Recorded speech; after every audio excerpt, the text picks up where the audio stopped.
Good evening. Thanks for having us. Our business is Terravana, the social goods purchasing portal, and it revolves around the following value proposition, which is when consumers are faced with two very similar products and they're comparable in terms of price, quality, and style, the consumers will choose the socially and environmentally responsible product. And this was our belief, and market research actually backed this up for us. 86% of consumers say they will choose to buy from companies that are more environmentally and socially responsible. But research also showed us that there were a few barriers for consumers to actually follow through on what they say they'll do.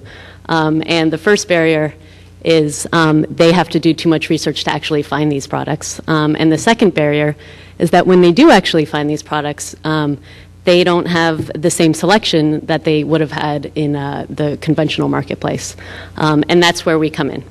So Amazon.com, Overstock.com, everyone knows them. They're mainstream, and they have a ton of variety, but not so focused on social responsibility.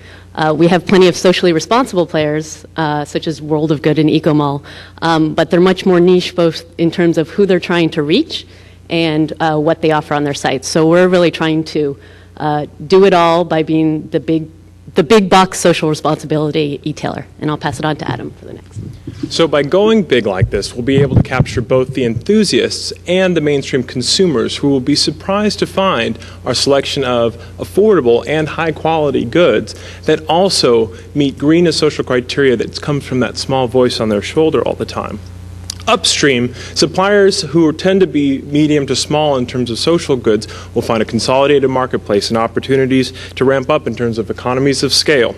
And we'll partner with them and look to give back market research data. Finally, we'll adopt recognizable standards that are already implemented, and convert those into easy-to-understand, user-friendly labeling, making green and social criteria competitive alongside price and quality, both for consumers and suppliers. John will talk about execution. Thank you, Adam. So our elevator trip is almost over, so I'll speak a little bit fast. What we decided to do in the beginning is focus on sourcing, marketing, and sales, where we would develop relationships with the suppliers and the consumers. The warehousing and fulfillment function will initially be outsourced, which brings our capital costs down. What we see is over the first 4 years, we're going to take a small loss, which we'll make up with equity, but we see that as investing and building the brand. In year 5, we begin to hit profitability, and it's mostly as a result of our consumer base having grown and us focusing on retention costs and not acquisition costs. What I'd like to close with is that Terravana seeks to be fun, easy, practical, responsible, and most importantly, profitable, which makes it the most sustainable. Thank you.